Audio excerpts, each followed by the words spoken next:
যদি কেহ বাড়ি থেকে পালিয়ে যায় এবং কি আপনার স্ত্রী বাপের বাড়ি গেছে আসতে চায় না, বা আপনার ছেলে মেয়ে ভাই বাচ্চা বাড়ি থেকে কোথায় চলে গেছে, রাগ করে চলে গেছে বা বাড়িতে আসতে চায় না, তাদেরকে ফিরিয়ে আনবেন কীভাবে? আপনার স্ত্রী হোক যে হোক, মানে দূর থেকে লোকটাকে ফিরিয়ে আনবেন। যেই লোকটা আপনার এখান থেকে চলে গেছে ওই লোকটাকে আপনার বাড়িতে ফিরিয়ে আনবেন কীভাবে, সেই বিষয় নিয়ে আজকে এই ভিডিওতে কথা বলবো। সেই মন্ত্র আমি এই ভিডিওতে আপনাদেরকে শিখিয়ে দিব। আমি আজকে আপনাদেরকে যেই মন্ত্রটা এখানে শিখাবো, এই মন্ত্রটা লজ্জাতুন্নেসা বই থেকে সংরক্ষণ করা হয়েছে। সেই মন্ত্র আজকে আপনাদেরকে এই ভিডিওতে শিখিয়ে দিবে ইনশাআল্লাহ। ভিডিওটা সম্পূর্ণ মন দিয়ে লাগিয়ে দেখতে থাকুন। তো যেই মন্ত্র আজকে আপনাদেরকে বলবো, এই মন্ত্রে অনেক রকম নিয়মকানুন, এই মন্ত্রের নিয়মকানুন কিন্তু অনেক রকম। আপনারা এটা অনেকভাবে প্রয়োগ করতে পারেন এবং এই মন্ত্রে অনেকভাবে আপনারা খাটাতে পারেন। এটা লবণ ফোড়া দিতে পারবেন, মরিচ ফোড়া দিতে পারবেন, সরিষা ফোড়া দিতে পারবেন, সুই ফোড়া দিতে পারবেন, সূর্যের উপরে ফোরে ফু দিতে পারবেন, মাটিতে ফোরে ফু দিতে পারবেন, নদীর পানিতে ফু দিতে পারবেন।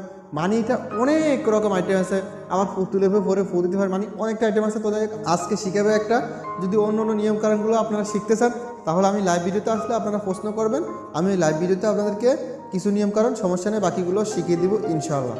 তো যাই হোক, বেশি বকবক না করে কাজের কথা আগে যে কোন মন্ত্রটা আমি আপনাদেরকে পড়ে শোনাতেছি, আপনারা একটু মন দিয়ে লাগিয়ে শুনুন। মন্ত্র হলো লা ইলাহা ইল্লাল্লাহু ইয়া আজরাইল অমুকের রুহু মিলাও সুয়ে আকবর। ঠিক আছে, অমুকের জায়গায় যাকে আপনি বাড়িতে আনতে চান তার নাম উল্লেখ করতে হবে। ঠিক আছে, তো যাই হোক, আপনাদের সুবিধার্থে মন্ত্র আবার বলতেছি, একটু মন দিয়ে লাগিয়ে শুনুন। মন্ত্র হলো লা ইলাহা ইল্লাল্লাহু ইয়া আজরাইল অমুকের রুহু মিলাও সুয়ে আকবর। ঠিক আছে, এই মন্ত্রটা আপনি ঘরে বসে বসে পড়বেন, মানে অন্ধকার রুমের ভিতরে, ঘরের ভিতরে অন্ধকার কোণার ভিতরে বসে বসে এই মন্ত্রটা পড়বেন। কতবার পড়বেন? এই মন্ত্রটা আপনারা 1000 একবার পড়বেন। ঠিক আছে, এই মন্ত্রটা আপনারা 1000 একবার পড়বেন। কিন্তু এই মন্ত্রটা প্রয়োগ করার আগে আপনারা একটু কাজ করবেন। কাজটা কি আমি আপনাদেরকে বলতেছি, মন দিয়ে লাগিয়ে শুনুন।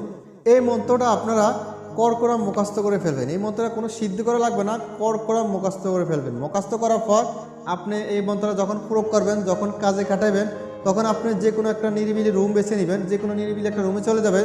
যাওয়ার পর মানে ওটা অন্ধকার রুম হতে হবে। অন্ধকার রুমের ভিতরে বসে যেই লোক বাড়ি থেকে চলে গেছে, মানে যেই বাড়ি থেকে চলে গেছে ওই বাড়িতেই বসবেন। আপনি যেই ঘর থেকে চলে গেছে, যেই ঘরে ফিরিয়ে আনতেছেন ওই ঘরেই বসবেন। বসে আপনারা কেবলামুখী হয়ে বসে, ঠিক আছে, মানে রুমের এক কোণার ভিতরে, যে কোনো অন্ধকার এক কোণার ভিতরে বসে আপনারা এই মন্ত্রটা একে একে 7টা দিন করেন। এই 7 দিনের ভিতরে, ঠিক আছে, হয়তো 2 দিনে আইতে পারে, 1 দিনে আইতে পারে, 3 দিনে আইতে পারে, 5 দিন, 7 দিন, 6 দিন, এর ভিতরে কিন্তু যে পালিয়ে চলে গেছে বা যে রাগ করে চলে গেছে বা যাকে বাড়িতে ফিরিয়ে আনতে চান সে আপনার বাড়িতে হাজির হবে ইনশাআল্লাহ। এই মন্ত্রটা কিন্তু আমার পরীক্ষিত একটা মন্ত্র, আজকে আপনাদেরকে শিখিয়ে দিলাম ইনশাআল্লাহ। যারা করতে চান ভিডিও নিচে কমেন্ট করে এজাজত নিয়ে নেবেন।